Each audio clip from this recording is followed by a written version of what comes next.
There are some scars that never truly heal, some wounds that time can't erase. I was 16 when my family threw me out.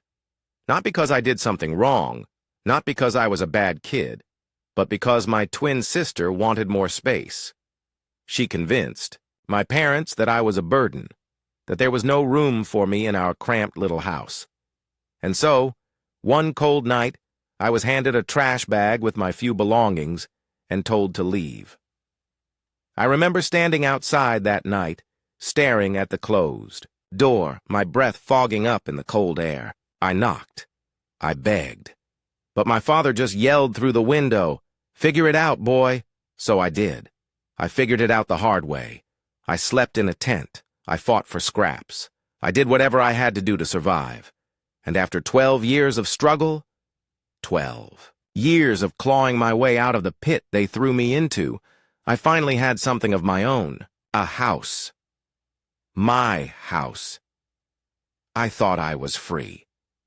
But the past has a way of coming back when you least expect it. 2 weeks after moving in, I heard a knock on my door. When I opened it, there they were, my parents, my twin sister, and her deadbeat husband. They had come not to apologize, not to make amends, but to move in. I had no one when I left home. No money. No relatives willing to take me in. No friends whose parents would let me sleep on their couch. For a while, I lived on the streets. I slept on sidewalks, under bridges, anywhere that kept me hidden from the dangers of the night. One winter night, the cold was so unbearable that I thought I might die. I went back to my parents' house and knocked on their window, desperate for warmth. My father's response? "If you knock again, I'll knock you down." That night I curled up in my tent and cried until I had nothing left inside me. The next day I went out looking for a job, any job. A bakery took pity on me. They let me sleep in their storage shed in exchange for cleaning up after hours. It was dirty, filled with rats and old flour, but it was a roof. I dropped out of school, worked 16-hour shifts. I didn't have time to dream. I just worked, trying to survive one day at a time. But I was good with my hands. My father was a mechanic, and even though he never treated me like a son, I learned from watching him. Over time, I saved enough to take a vocational course in auto repair. Then I landed a job at a car plant. I worked my way up from a nobody to a supervisor, and then I bought a house. For the first time in my life, I had a place where no one could tell me to leave until they showed up. They walked in like they owned the place. My parents sat down and started asking about my finances, shocked that I could afford a house when they were still renting. Meanwhile, my sister and her husband were already exploring, opening doors, checking rooms, and then my sister made an announcement.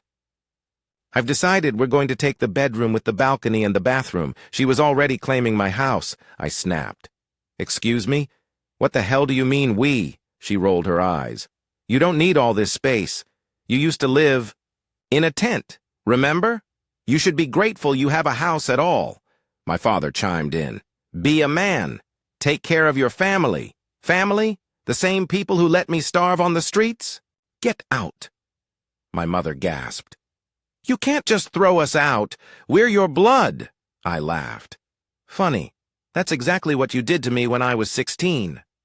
They left. But my sister wasn't done. A week later, an elderly neighbor called me.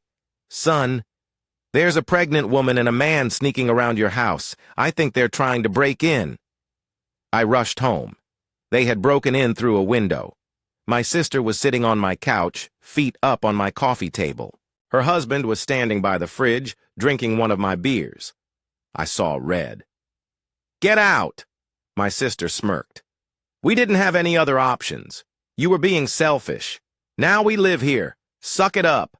I charged at her husband. He ducked, but I grabbed him by the collar and slammed him against the wall. Then her 14-year-old son smashed a bottle over my head. I felt blood trickling down my face. My sister started screaming. My brother-in-law panicked. Before they could run, my neighbor had already called the cops. The police arrived. My sister tried to lie, saying I invited them, that I hurt myself, but my neighbor backed me up. They were arrested for breaking and entering, and I pressed charges.